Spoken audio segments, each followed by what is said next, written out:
Hola, ¿cómo están? Soy el doctor José María Remestroche. Yo soy médico gastroenterólogo.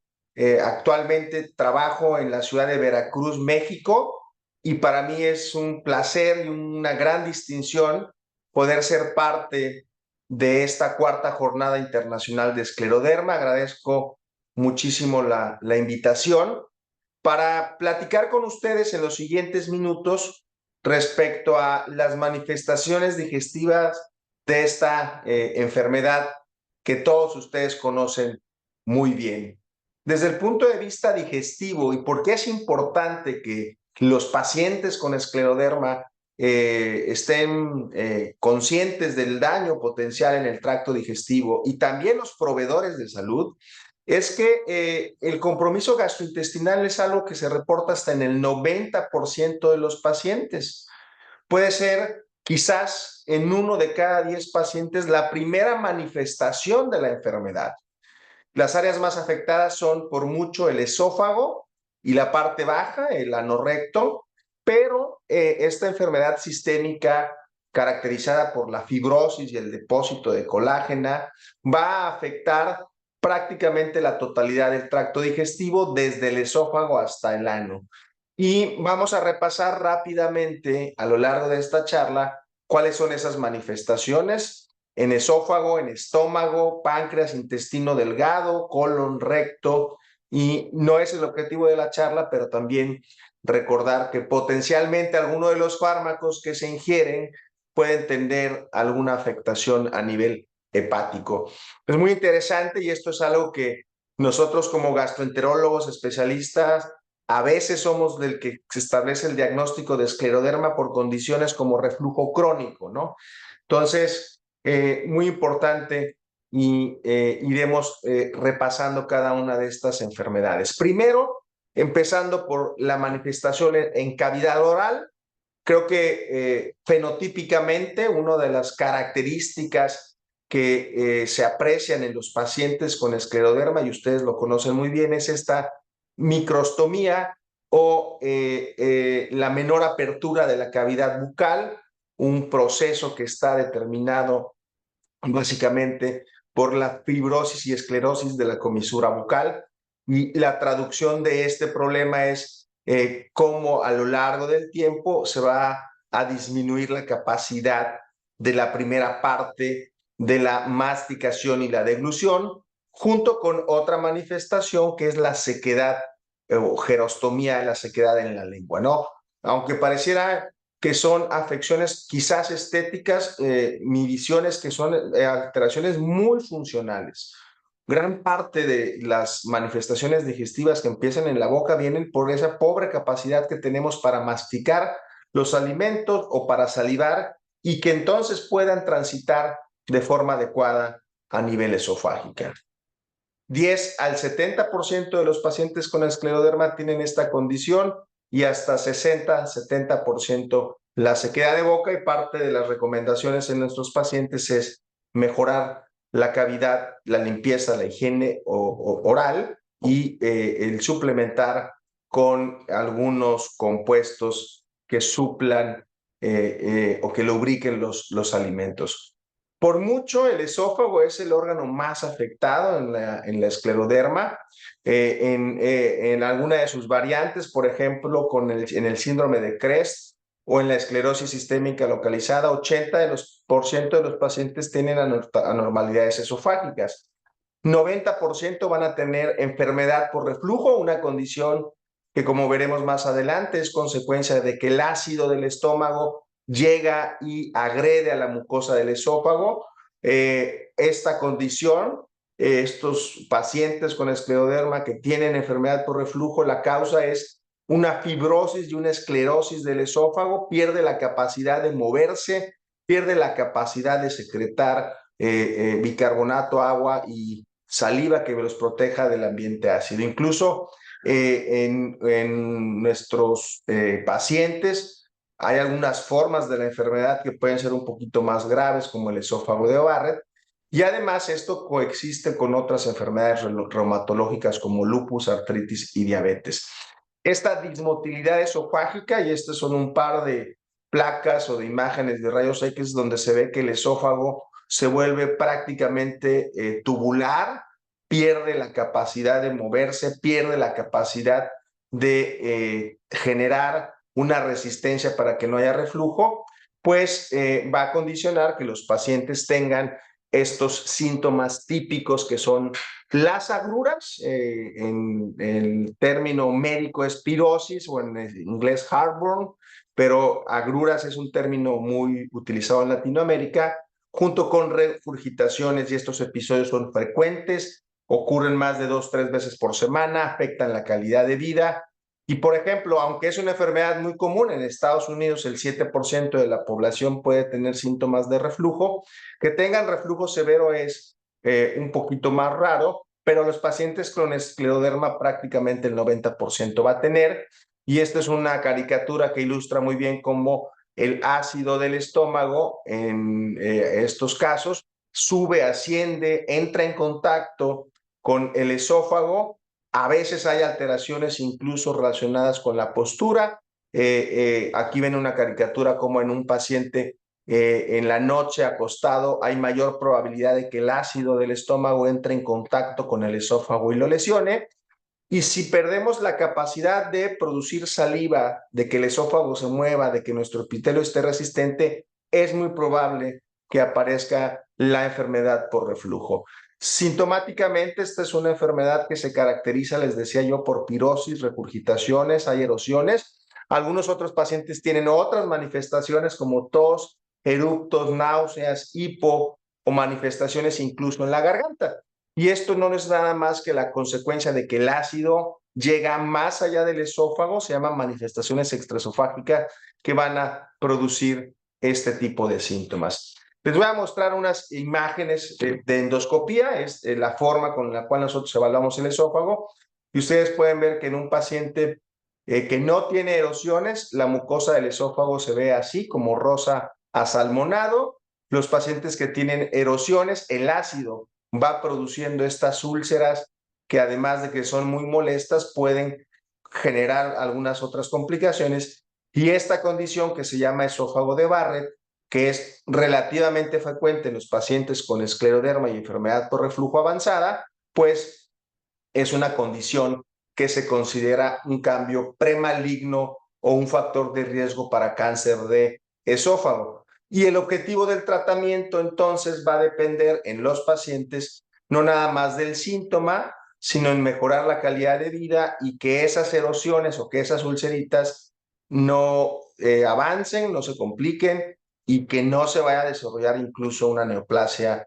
maligna como el cáncer de esófago. Entonces, un poco en el objetivo del tratamiento en los pacientes con enfermedad por reflujo y escleroderma es controlar el síntoma, pero evitar el daño, y muchos de los pacientes van a requerir tratamiento médico de forma prolongada. Son casos un poco difíciles de tratar a veces, donde tenemos que combinar varios medicamentos. Y en la actualidad tenemos varios fármacos, quizás algunos de ustedes estén tomando este tipo de medicamentos o los hayan tomado, antiácidos como medicamentos de primera línea, estos medicamentos que quitan rápidamente el síntoma, como el magnesio, el hidróxido de aluminio, el subsalicilato de bismuto.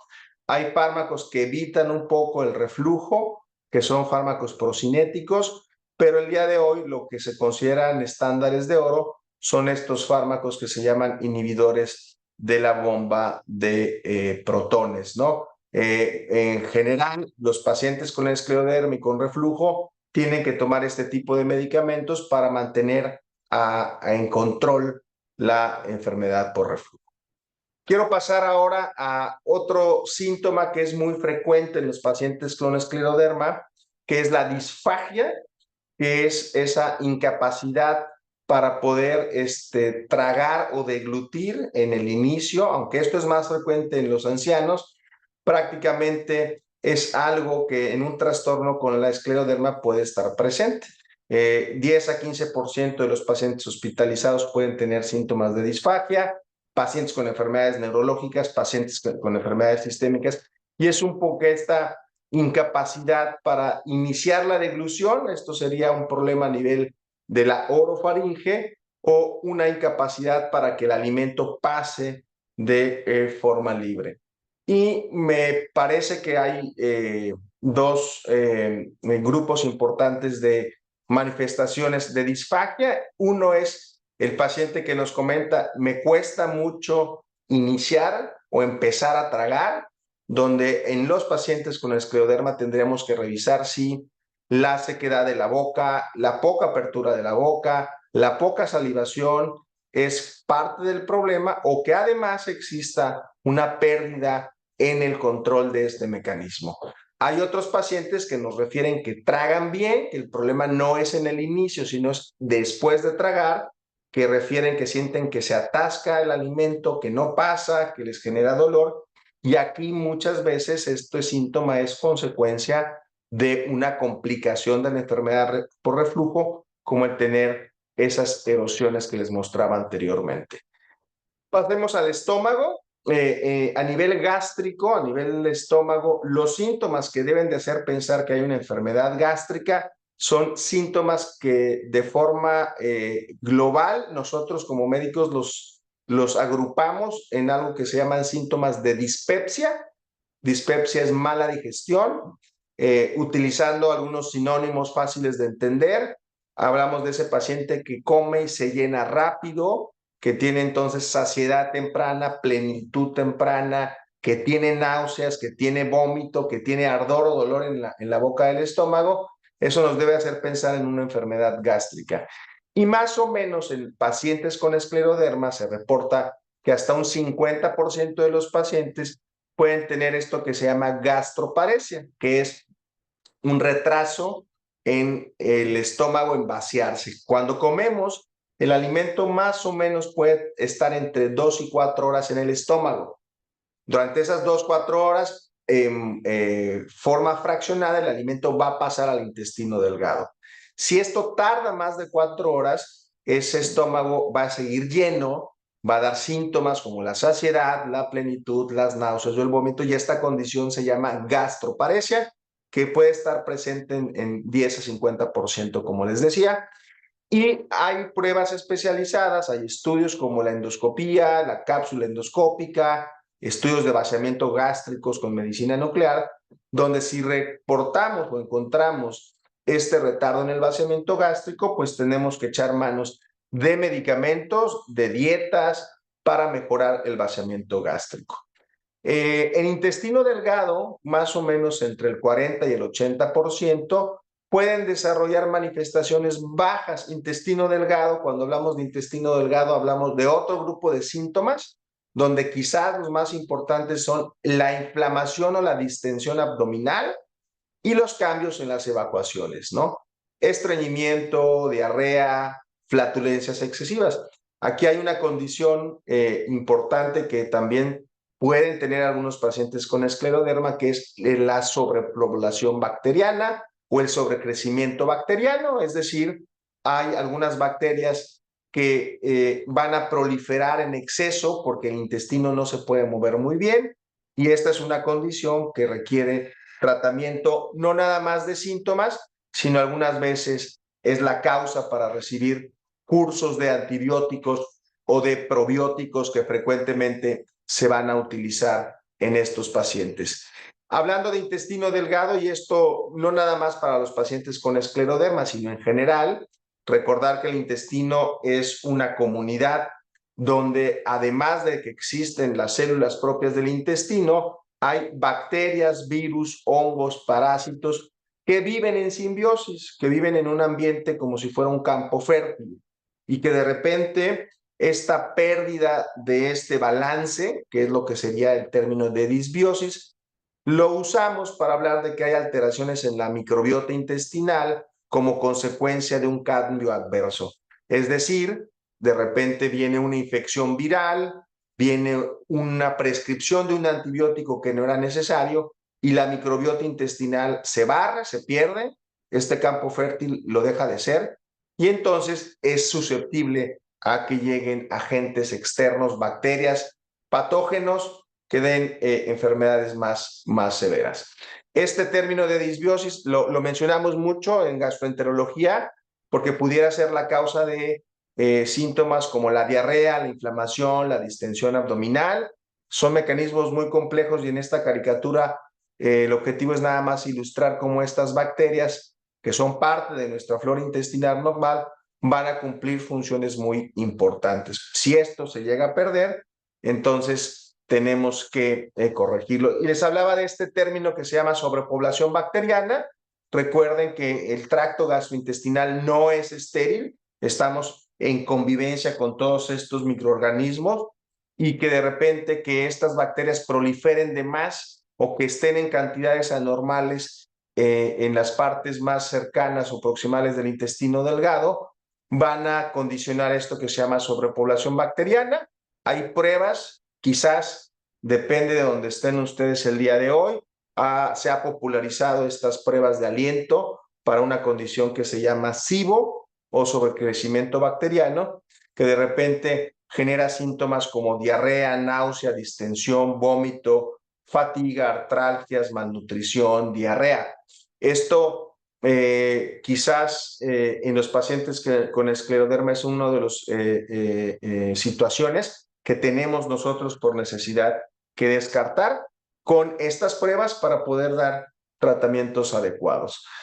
Más o menos entre el 50 y el 70% de los pacientes van a tener alguna alteración a nivel del colon y quizás, hablando de los síntomas bajos, la incontinencia fecal sea una manifestación no nada más molesta, sino también que afecta muchísimo la calidad de vida de nuestros pacientes. Esta incapacidad involuntaria de retener las evacuaciones líquidas o sólidas, que también incluyen la pérdida de escape o el escape de gas y de flatulencias, son situaciones que generan mucha impacto en la calidad de vida, producen discapacidad física, afectan la imagen corporal, generan miedo, ansiedad. Los pacientes tienen mucho temor de salir por la ocurrencia de estos episodios.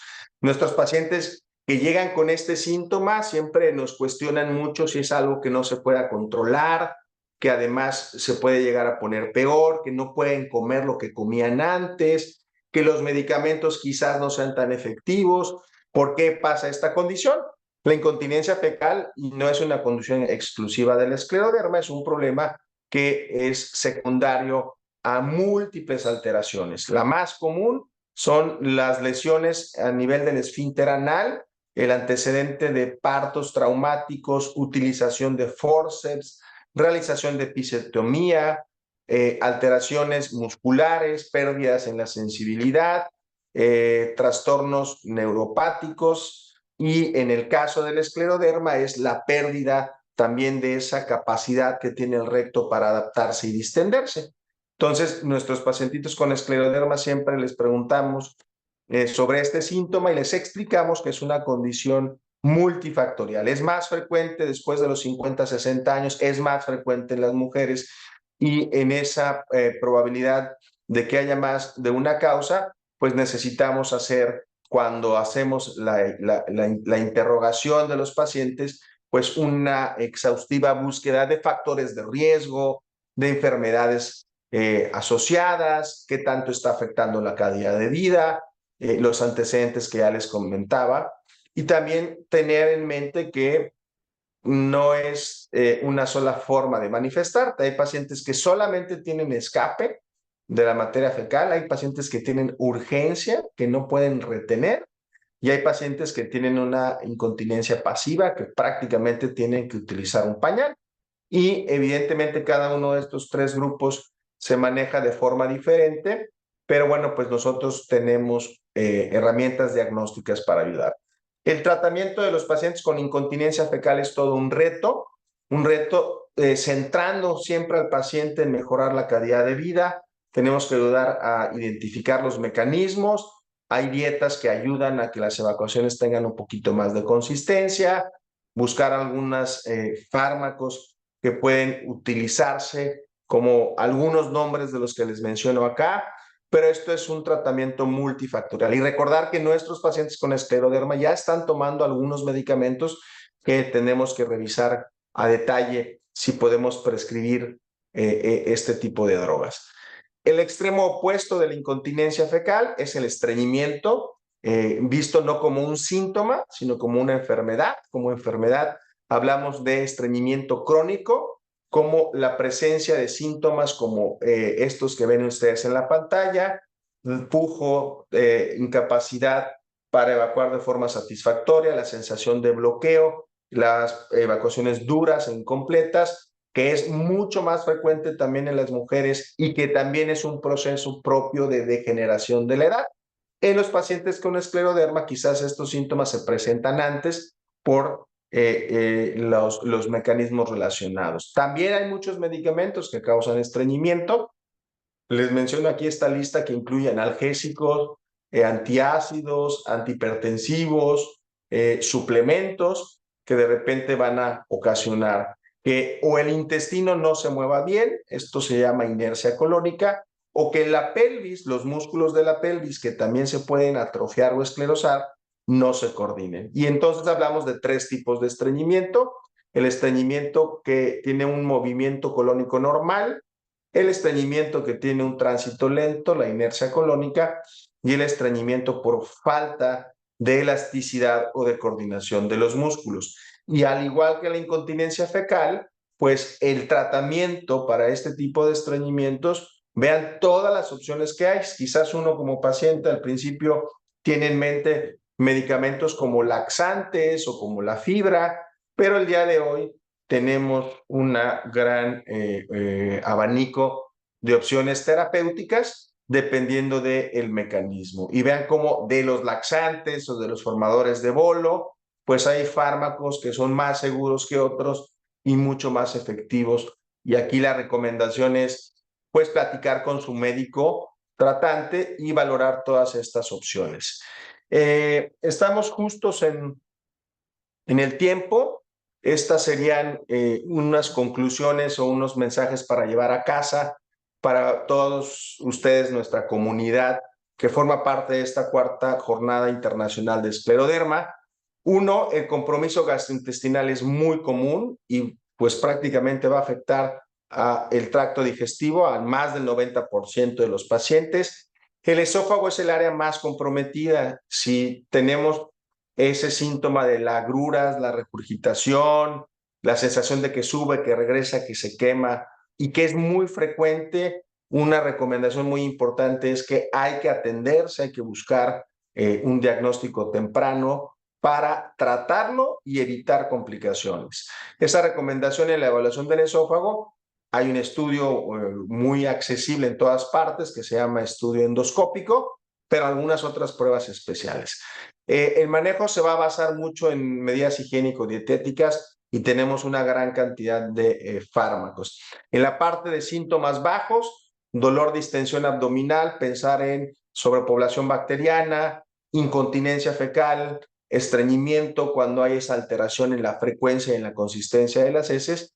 Y bueno, es muy importante prevenir complicaciones a largo plazo para que podamos tener en control a estas manifestaciones digestivas de esta enfermedad crónica como es la escleroderma. Con esto yo termino mi participación. Creo que ha sido nuevamente un placer estar con ustedes y estaremos muy atentos a sus preguntas y dudas que tengan posteriormente. Se despide el doctor José María Remestroche de Veracruz, México. Nuevamente, gracias por su atención.